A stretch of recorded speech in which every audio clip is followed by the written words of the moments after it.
დაგვიანებულია, მაგრამ იმეც არ უყარქავ ბოლომდე. მე ცოცხალს ველოდები ჩემს მეუღლეს. სადღაც კუნძულებზე ალბათ, რომც კუნძულებზე იყოს სახელმწიფოს მე არ შერწყვება რამე რომ მოუვიდეს ჩემს მეუღლეს. დაგვიანებულია, მაგრამ იმეც არ ვკარგავ ცოცხალს ველოდები ჩემს მეუღლეს. ასეთია დაკარგული კაპიტნის ლევან თებიძის მეუღლის განწყობა. მეზღვაურის გაუჩინარებიდან 21 დღის შემდეგ ირმა ტარიელაშვილის თქმით, მეუღლის სამძებრო სამუშაოები დაპირების მიუხედავად არავის განუახლებია. მისი ინფორმაციით დღემდე არ არის დაკითხული გემთმლობელი და გემის ეკიპაჟის სხვა წევრები. აქ უნდა იყოს ყველაფერი დაჩქარებული ერთი კვირა. მე დღესაც არ ვიცი, როდის ჩადიან. მე ვფიქრობდი, რომ ხვალე ჩავიდოდნენ. თურმე დღეს ჩემთვის გახდა ცნობილი, რომ ჯერ ფინანსებიც არ არის დამტკეცილი. სანდა დედამიწამ ხوار გადაყლაპა, ჟილეტი ეწვა, არც ჟილეტია. ნაცემი არ არის სამუშაოები ჩატარებული და ვთხოვ თელ საქართველოს, თელ ქართველ ერს.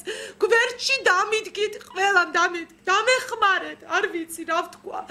მე უსუსური ვარ ამ საკითხში და ძალიან დაუცველად ვგრძნობ თავს. 100 მეტრის სიღრმეზე ჩაძირულ გემში სამძებრო სამუშაოებს დისტანციური მართვის რობოტი ესაჭიროება.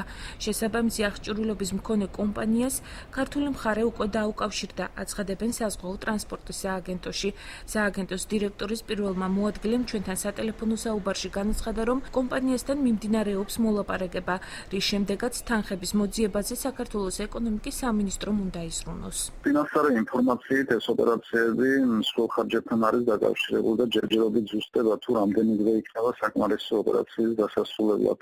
აი აქედან გამომდინარე იქნება საბოლოოდ ცნობილი თუ რა ხარჯებთან იქნება დაკავშირებული. ასევე ვარკვევთ თუ რა დამატებითი ოპერაციების ჩატარება იქნება საჭირო იმ შემთხვევაში თუ დაკარგული კაპიტანი აღმოჩნდა გემზე.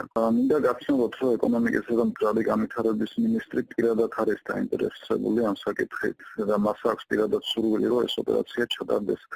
სავარაუდოდ ხარჯების გამოყოფაც მოხდება ეკონომიკისა და მდგრადი განვითარების სამინისტროს მხრიდან. სიერლეონეს დროშის ქვეშ მცურავმა გემმა სტელამ ეგეოსის ზღვის ნაპირებთან 3 ოქტომბერს განიცადა კატასტროფა. გემის ეკიპაჟის 5 ქართველი წევრი სამშობლოში 7 ნოემბერს დაბრუნდნენ. კაპიტანი კი ოფიციალურად დაკარგულად ითვლება.